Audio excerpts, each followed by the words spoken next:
Hey everyone, it's Erik Thor here. In today's video, I want to show you how we've traded something that we deeply need and crave as human beings, the need for autonomy. We've traded the need for autonomy for a vanity value, something that appears to give us something that could be useful, but which doesn't really make us happy. I'm talking about the need to be different or the need to be unique. And introverts and extroverts are no different here. What I've found is that no matter your personality, or if you are an introvert or if you're an extrovert, people are too inclined to seek to be unique, and that is a problem of modern day individualism. Individualism asks, who are you? And that's probably why there are so many videos out there on your MBTI personality type or the big five. But what I found is that being autonomous is not the same as being different. And people don't understand this distinction. We seek and we create an identity often by being different to other people, and this can be a dilemma, and I think introverts are particularly prone to this dilemma. That means like, who am I and what is it that makes me different from other people? We find who we are by looking at our friends and family members and comparing ourselves to other people, and that means that typically people that seek to be unique or different do so by spending too much time thinking about how they appear to other people. Too often people ask themselves, how would other people describe me? How would other people label me? How would other people see my behavior or understand my thought process or explain my feelings or values? And how do I appear to others? Like, what traits do I show to the world, right? And so we're stuck in a position where we develop our identity, a unique identity, a different identity, by constantly tracing and checking for other people's reactions. How do other people understand me? How do I appear now? How do I make myself look a certain way? How do I show off a certain face of myself? And often we work through contrast, right? So when we try to be different, when we try to be unique, what we do is we put on an identity, a persona or a mask, right? Which fundamentally is drawn from doing the opposite thing of what everyone else is doing.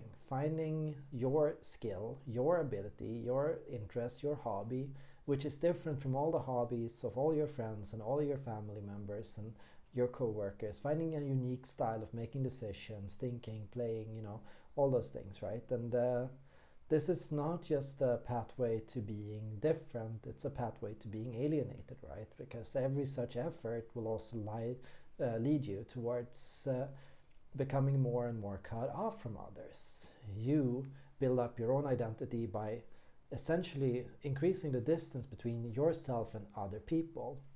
And your decisions are not based on what you autonomously, through your inner compass, have decided is right and wrong. Autonomy is having a strong inner moral compass, is having a strong sense of who you are, is being in touch with your own inner voice, is being able to make your own decisions, regardless if those decisions align with or diverge from what other people would do. That means that an autonomous person can appear just like everyone else, can appear human, can appear and blend in with the world when their inner compass, when their own decisions, their own thought process aligns with the outer world, and it can align with the outer world. But it will also sometimes diverge from the outer world. It doesn't matter what the outer world is doing. And that's how it's different. Trying to be unique, trying to be different is about simply doing the opposite of what everyone else is doing, building your identity on, always doing what everyone else is not doing, always pursuing the role in a group which nobody else has, always seeking to maintain the identity that nobody else has. And that's going to alienate you from your own inner compass rather than connect you to it. You think that you're building an identity, you think you're developing a personality, you think that you are creating a unique, distinct sense of self, but you're no closer to understanding and connecting with yourself than you were when you started.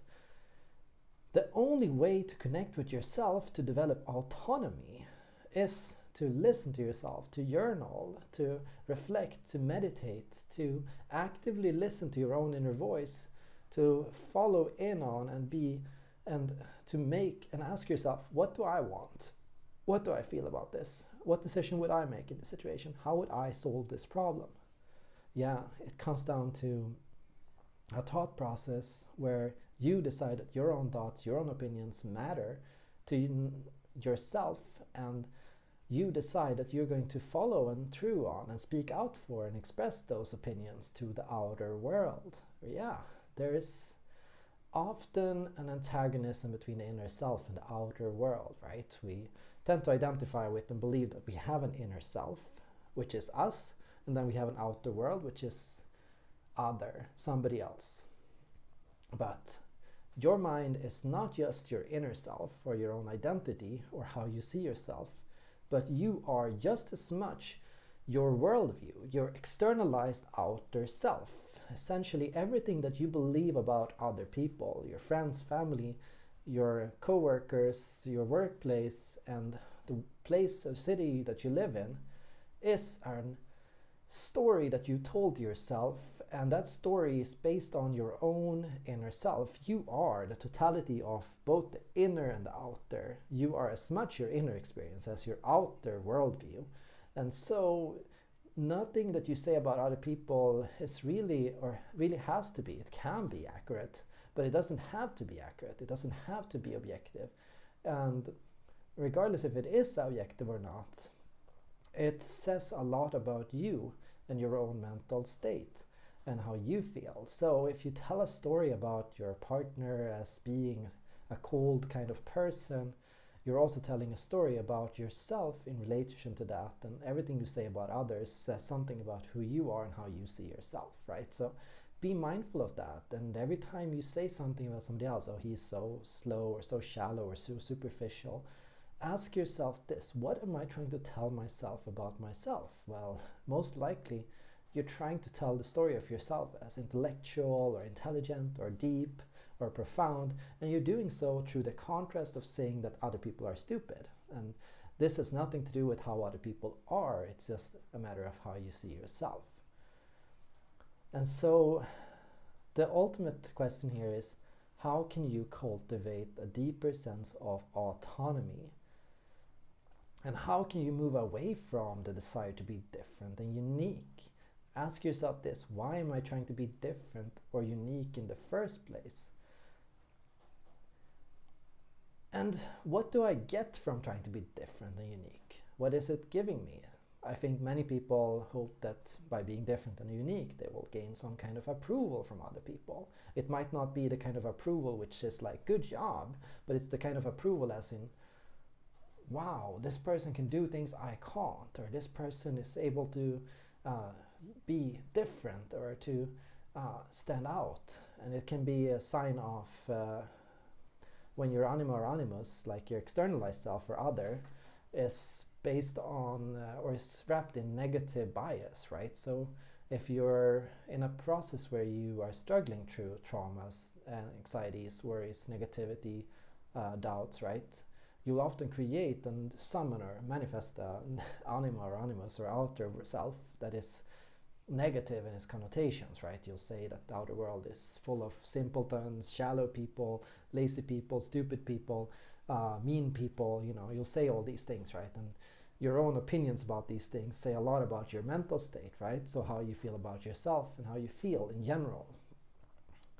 And once again, they say nothing about how people really are. And their generalizations, and while they can be true or false, it doesn't matter. What matters here in this situation is why do you tell yourself that story? And what's the point of you telling yourself that story? And what does that say about your past experiences and where you come from? So if autonomy is the goal, how can you learn to first identify this? Well, first identify that, yeah, I'm either seeking the direct approval of other people or the envy of other people, or I'm seeking to compete with and to be better than other people, and I'm seeking to put myself on a pedestal, and I'm seeking to win in a conflict with the outer world. I'm trying to beat the outer world by showing the outer world how much better I am, essentially, right?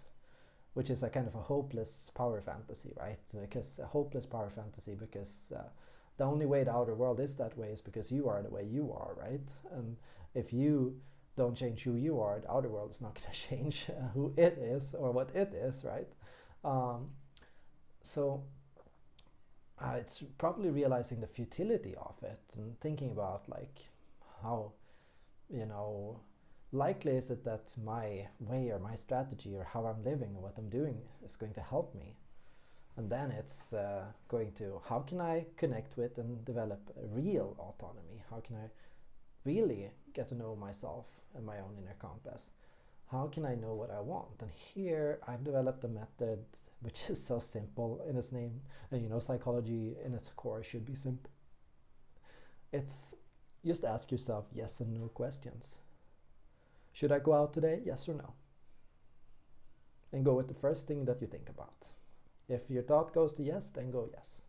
There's no second thought. There's no need for a second thought. Just ask yourself questions. Start asking yourself questions. Do I want to eat this or that? This or that? You know, either or. It has to be something where you can make a clear decision, where there's a clear preference and clear choice, right?